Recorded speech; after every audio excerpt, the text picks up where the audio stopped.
Um novo capítulo que é inaugurado. Muita gente saiu em defesa, isso ofende a mulher, o escambau. Isso está revelando muita coisa. Entenda comigo agora esse perigo que tá deixando com medo todo mundo. E quando que o Moraes fez isso? Agora, 30 de abril, próxima quinta-feira. Isso dá um poder enorme ao Supremo de barganha. Blindagem dos ministros do caso Master. E é por isso que o recado do Moraes é tão calculado. O Supremo vai usar todas as armas disponíveis para se proteger agora.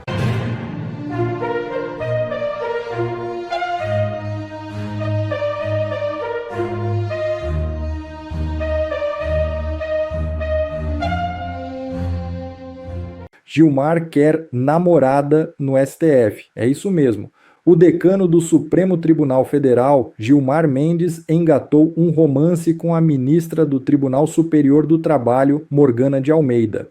Com a possibilidade de saída do Supremo Tribunal Federal da ministra Carmen Lúcia, conforme ela mesma já revelou, alegando pressões familiares, Lula terá que indicar uma mulher para substituí-la. Em razão disso, segundo matéria do antenado jornalista Cláudio Dantas, o nome de Morgana desponta. Gilmar Mendes estaria articulando nesse sentido, por a própria mulher no STF. Meus amigos, ou o Senado toma vergonha na cara e reage, ou os ministros vão dominar tudo.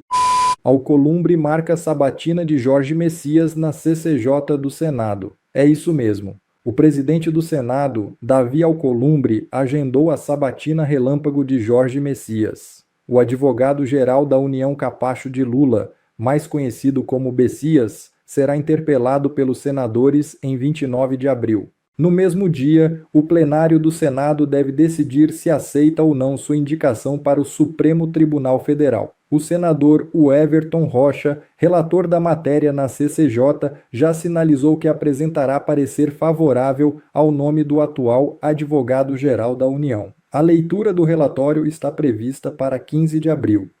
Moraes encerra a ação do golpe para frustrar a anistia.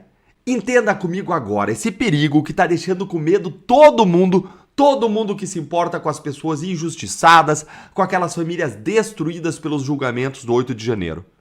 Gente, eu preciso que você preste muita atenção no que eu vou te explicar agora, porque o que está acontecendo tem duas camadas, e a segunda é aquela que realmente importa. Eu vou te mostrar o que o Moraes fez, qual é o recado que ele mandou para o Congresso, e porque mesmo que o Congresso derrube o veto do Lula, aquele veto, aquela proibição, aquele corte que o Lula deu no PL da anistia, ele vetou, ele parou o PL da anistia, ainda que o Congresso derrube o veto do Lula, ainda assim a anistia pode morrer nas mãos do próprio Supremo. E eu estou usando aqui a palavra anistia no sentido de dosimetria. O que passou no Congresso foi uma dosimetria, ou seja, uma anistia parcial. Mas vamos começar aqui pelo fato. O Poder 360 publicou isto aqui. Moraes determina a prisão de condenados do núcleo 2 do golpe.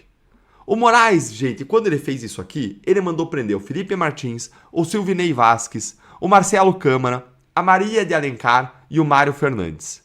Ele declarou trânsito julgado, o final dos processos, e ele mandou executar as penas, tudo no mesmo despacho. Penas de 8 a 26 anos de prisão. Gente, 26 anos de prisão, vidas destruídas. Silvinei Vasquez, ex-diretor da Polícia Rodoviária Federal, você consegue imaginar? Ele pegou 24 anos e 6 meses. Regime inicial fechado para todo mundo. E quando que o Moraes fez isso? 6 dias antes da sessão do Congresso Nacional marcada para agora, 30 de abril, próxima quinta-feira, em que os parlamentares vão decidir se derrubam ou não o veto do Lula ao PL da dosimetria. O que é o caminho legislativo aí para essa espécie de anistia parcial. E olha só, gente. Isso aqui não é coincidência. Isso aqui é um recado. O Moraes, ele mandou dizer ao Congresso: eu já encerrei, as penas estão aí em execução. Pensem bem antes de tentar mudar alguma coisa. Mas aqui que vem a camada que ninguém está te explicando. Vamos supor que o Congresso Nacional tenha a coragem e derrube o veto do Lula lá no dia 30, quinta-feira. Lei penal mais benéfica retroage, é garantia constitucional. Em tese, a dosimetria alcança e vai beneficiar esses condenados mesmo depois do trânsito julgado. Então a porta não está trancada de verdade, o Congresso tem a chave. O problema é o que vem depois. O próprio líder do governo no Congresso, o senador Randolfo Rodrigues, ele já avisou. Se o Congresso derrubar o veto, o governo vai recorrer ao Supremo. E o argumento? que o PL da dosimetria é inconstitucional. O Ministério da Justiça ele classificou já o projeto como inconstitucional. Que dúvida que o Ministério da Justiça do Lula ia fazer isso. E pior, chamou ele de um convite a um novo golpe. Golpe. E tem mais. 4 bancadas governistas da Câmara já acionaram o Supremo contra esse projeto lá atrás, em dezembro de 2025, antes mesmo do veto do Lula. Pense então comigo no que isso significa. O Congresso vota, derruba o veto agora na quinta-feira, a lei entra em vigor. E aí no dia seguinte, a AGU entra com uma ação no Supremo pedindo que o STF declare essa lei inconstitucional. Ou um partido como PT, PSOL, entra com uma ação. Porque em tese até a AGU não poderia. A AGU tem que defender a lei aprovada no Congresso. Mas vamos dizer que um partido entra com essa medida no Supremo. E aí quem que vai julgar, hein? O mesmo Supremo que condenou essas pessoas. Os mesmos ministros que aplicaram as penas de 26 anos. O mesmo tribunal vai decidir se a lei que reduz as penas dos réus do tribunal é constitucional ou não. Gente, que reduz as penas do Bolsonaro, arqui-inimigo do Supremo. É como se o juiz que condenou fosse decidir se a lei que te absolve vale ou não vale. É o Supremo julgando as suas próprias condenações. E tem um segundo problema aí. Isso dá um poder enorme ao Supremo de barganha, inclusive para negociar. O Supremo pode concordar em fazer o que é certo, concordar com a dosimetria, não declarar inconstitucional em troca da blindagem dos ministros do caso Master. E aí? E é por isso que o recado do Moraes é tão calculado. Ele não está dizendo só eu já tranquei as penas, eu encerrei o processo. Ele está dizendo, mesmo que vocês abram a porta, eu estou do outro lado com a chave na mão para fechar de novo, se eu quiser. Então, me ajude a te ajudar. Lembra dessa frase aí do Tropa de Elite? Será que vai ter alguma barganha ilegítima para trancar o caso Master? Na minha opinião, o Supremo vai usar todas as armas disponíveis para se proteger agora. O verdadeiro risco à anistia não é o veto do Lula. Esse o Congresso derruba. O verdadeiro risco da anistia é o Supremo, sempre foi. Na época da aprovação do projeto, teve conversas de que ele só foi aprovado porque o Supremo concordou com ele, já que isso baixava a temperatura, aliviava a panela de pressão. Mas agora o cenário é outro, e o Supremo pode usar o seu poder nesse caso como uma válvula para aliviar a pressão de uma outra panela de pressão que surgiu depois, uma panela, digamos assim, uma panela master de pressão. Você acha que a STF vai declarar a dosimetria inconstitucional para proteger as próprias condenações ou vai negociar a sua decisão em função da blindagem dos ministros no caso Master, hein? Conta para mim aí nos comentários. Nessa sexta-feira, dia 24, a Band trouxe uma informação que muda o rumo e o jogo de toda a investigação que até agora foi feita sobre o Alexandre de Moraes e as relações dele com o Vorcaro. Olha só, a Polícia Federal ela fazia até agora uma investigação que tinha como foco a busca de paraísos fiscais para o dinheiro do Vorcaro, supostamente ou eventualmente enviado ao Moraes ou à sua família, ou paraísos fiscais e assim por diante. Agora a Polícia Federal muda o foco para imóveis de luxo que supostamente foram recebidos pelo ministro. E o motivo é uma frase encontrada em conversas privadas da tal da Marta, a mulher do Vorcaro, conversas entre a Marta e o Vorcaro sobre o Moraes. Eu vou te contar agora qual é essa frase, por que essa frase coloca o Moraes na mira desse novo foco de investigações e de um novo capítulo que é inaugurado nas investigações sobre o Banco Master. E também vou te contar qual é o possível crime cometido aqui pelo ministro Moraes, incluindo o detalhe jurídico, que eu tenho certeza que até agora ninguém te explicou e que pode mudar todo o rumo das investigações. Eu sou André Marcílio, advogado constitucionalista e comentarista jurídico, e peço que vocês se inscrevam aqui no nosso canal e deixem o seu like, deixem o seu joinha no vídeo. Muito bem, meus caros, o fato é o seguinte: a frase entre o Vorcaro e a mulher dele, a Marta Graeff, aliás, aqui a gente tem que dizer a importância, sim, das frases, ou das conversas, ou dos WhatsApps trocados entre Vorcaro e a mulher dele. Muita gente saiu em defesa, isso ofende a mulher, o escambau. Isso está revelando muita coisa. As conversas do Vorcaro com a mulher dele são essenciais. E eu vou te mostrar agora por quê.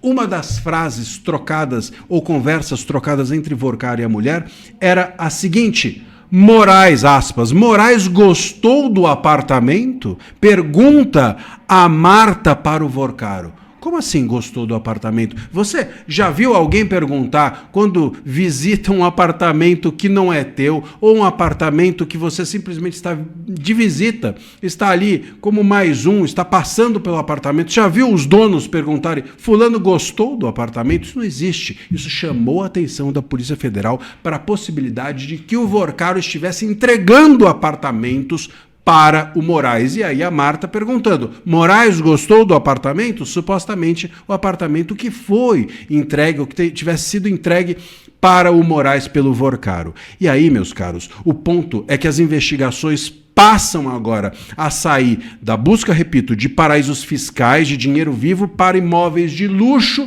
entregues pelo Vorcaro a diversas pessoas, dentre as quais o Moraes. E isso é importante porque o Moraes agora passa a ser alvo dessas investigações quase que formalmente. Ele ainda não é formalmente um investigado, mas ele está no meio dessas investigações agora de forma oficial. E isso é muito importante. A desconfiança aqui da Polícia Federal é porque o PH Costa, o ex-presidente do BRB, que foi preso, ele fazia exatamente esse tipo de movimento. Ele recebeu movimentou 146 milhões de reais em imóveis de luxo e foi preso justamente por isso e pelas relações dele com o Vorcaro. Então acende o alerta de que Vorcaro e o PH Costa movimentavam dinheiro, lavagem de dinheiro por meio de imóveis de luxo. E aí vem a mensagem da mulher do Vorcaro pro Vorcaro, Moraes gostou do apartamento? Claro que isso acendeu um sinal vermelho desse tamanho na Polícia Federal, que agora inaugura esse tipo de investigação e pode, em algum momento, fazer com que haja uma acusação ao Moraes potencial, uma acusação eventual até de lavagem de dinheiro, pela Lei 9.613 de 98. E também há a possibilidade de que haja aqui, nessa migração de capital, né, corrupção passiva, que está no artigo 317 do Código Penal. Porque, afinal de contas, por que ele receberia esse dinheiro? Receber vantagem indevida sendo funcionário público é crime de corrupção passiva. Então, pode ser que em algum momento cheguem ao Moraes por aí. Isso pode resultar em impeachment e até mesmo em uma investigação criminal contra o ministro. Vai ser muito difícil o Gonê continuar debaixo da cama com tantas evidências, começando a se avolumar. Muito bem, meus caros, as suspeitas contra o ministro do STF agora passam para um novo patamar. E isso é muito importante. A gente vai acompanhar muito de perto os desdobramentos disso. Agora, as investigações sobre o Vorcaro também são investigações sobre o ministro e sobre o PH Costa, que está preso e que está louco para falar. Eu até gravei um vídeo sobre isso e vocês podem procurar aqui, que é sobre a pressa do PH Costa. Ele quer falar na frente do Vorcaro, inclusive. Tá louco para falar. E ele tem muito a falar e certamente pode falar melhor sobre essa questão dos imóveis de luxo e até mesmo da relação do Moraes com essa questão toda. Não tem como blindar o Moraes para sempre. Não tem como blindar os ministros indefinidamente. Não tem como nós passarmos a vida inteira fingindo que não está acontecendo o que está acontecendo. Nós temos hoje um STF indecente e ministros que, sim, em algum momento devem ter cometido ilícitos e poderão e deverão ser responsabilizados, punidos e, se condenados, presos por isso. Deixa o seu comentário aqui do que você acha dessa história toda e também entra ali no comentário fixado que eu deixei, clica no link e veja o que é a minha comunidade. Aposto que você vai gostar. Vocês viram essa semana que o Gilmar Mendes simplesmente confessou ao vivo, para quem quisesse ouvir em rede nacional, um crime inafiançável, um crime sem perdão pela jurisprudência do próprio STF. Eu vou te mostrar isso e te contar essa história agora, mas a pergunta que a gente já deixa no ar é a seguinte: o que acontece diante de um país em que um ministro confessa um crime que não tem fiança e esse crime é contra um pré-candidato? O que a oposição deve fazer? O que pode acontecer com o Gilmar Mendes daqui para frente? Eu sou André Marcílio, advogado, comentarista jurídico, e peço que antes de qualquer coisa você se inscreva aqui no nosso canal e deixe o seu like nesse vídeo. Bom, vocês devem ter acompanhado essa história.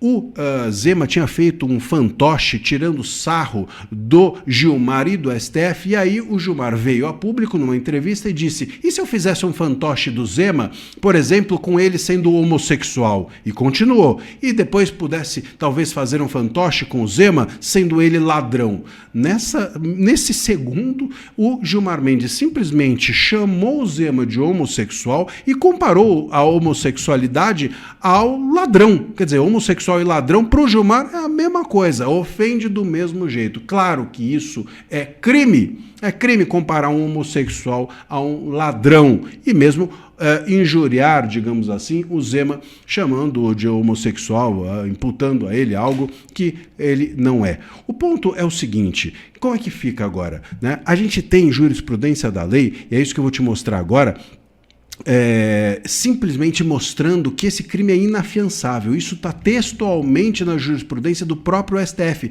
que já decidiu numa ADO 26 e no mandado de injunção 4733 em 2019 o seguinte: homofobia é crime equiparado a racismo. Inafiançável, está escrito lá no acórdão, inafiançável e imprescritível, e sem cabimento de retratação para extinguir a punibilidade. Ou seja, veja onde nós estamos. O que o Gilmar fez é inafiançável, é imprescritível e não cabe retratação. Portanto, o Gilmar, se ele fosse um mortal como todos nós, ele devia nessa hora estar preso. Tá preso, sem fiança, sem direito a pagar para sair da prisão e sem prescrição, ou seja, o crime, não importa quanto tempo demore para ser julgado, ele terá de ser julgado e a punição tem de ocorrer e não cabe retratação. Portanto, mesmo que o Gilmar se desculpe, e ele se desculpou, né, ele fez um tweet depois dizendo o seguinte: errei quando citei a homossexualidade ao me referir ao que seria uma acusação injuriosa contra o ex-governador Romeu Zema. Desculpo-me pelo erro e reitero o que está certo. O que está certo não é nada, porque nada está certo. Então ele não reitera nada. E ainda ele põe, desculpo-me. Quer dizer, ele desculpa ele. Ele não está pedindo desculpa pro outro. Desculpo-me. Ele não tem que se desculpar. Quem tem que desculpar ele são os outros. Desculpo-me pelo erro é incrível, né? Quer dizer, ele próprio pede desculpa e ele próprio se desculpa da desculpa que ele pediu. O Gilmar, ele realmente é fora da casinha. É impressionante. Não vem nada ali que é certo, nada que é correto. Mas o ponto, meus caros, é esse. O Gilmar, se o Ministério Público fosse sério, olha só, hein, para o trato com os ministros, na representatividade que tem na PGR, se o Ministério Público fosse forte, fosse corajoso e sério, na representatividade que tem na PGR, que é quem fiscaliza ministros, nós teríamos hoje o Gilmar Mendes preso, sem fiança, sem possibilidade de não ser julgado e com essas desculpas não valendo nada. Mas o que a gente tem? A gente tem aqui as pessoas com medo do Gilmar Mendes. É impressionante, mas é isso. Acabei de dizer, né? A retratação não apaga a injúria sofrida pelo Zema ou até mesmo a relação que o Gilmar fez entre homossexualidade e ladrão. Ou seja, o que o Gilmar fez foi confessar um crime e tá todo mundo aqui tendo cuidado com o Gilmar, em vez de ter cuidado com o Zema, ou em vez de ter cuidado com o crime que o Gilmar confessou. O Gilmar é réu confesso, meus caros. Cadê Ministério Público? Cadê PGR? Cadê os colegas do ministro Gilmar, do STF, aqui pedindo providências? Cadê o Fachin com seu código de ética se um ministro comete um crime e confessa e simplesmente nada acontece dentro do país. Como resolver com a ética, ô Fachin? Para com isso. Não sejamos tolos, não nos façam de bobos. A questão é a seguinte: nós vivemos no Brasil na República Federativa do Gilmar, na República Federativa da Gilmarlândia. Todos nós somos habitantes da Gilmarlândia, e na Gilmarlândia o reizinho faz o que quer. Manda e desmanda e todo mundo bate palma. Lamentavelmente. Um dia isso vai mudar. Um dia isso vai mudar, eu tenho certeza. Tenho certeza. Deixa aí nos seus comentários, você que também é aqui habitante da Gilmarlândia, se você também não acha que um dia nós teremos mudanças em relação a isso. Ou se você acha que não, que Gilmarlândia é um país que realmente tudo pode para o Gilmar e que nada mudará e que nós sempre seremos os vassalos, né? Sempre seremos açoitados em praça pública, enquanto ele está lá, para cá e para lá, para cá e para lá, dando entrevistas e falando bobagens. Entra também, além do seu comentário, eu quero também que você, pedir a você que entre no comentário fixado que eu deixei e clica no link que está ali. É a minha comunidade. Veja o que é, você vai gostar. Dá uma olhada. Bom, pessoal, esse foi mais um vídeo. Eu espero que vocês tenham gostado. Se vocês gostaram, deixa o like aqui para fortalecer nosso canal. Logo eu volto trazendo mais informações da política para vocês. Um forte abraço, fiquem todos com Deus e até a próxima.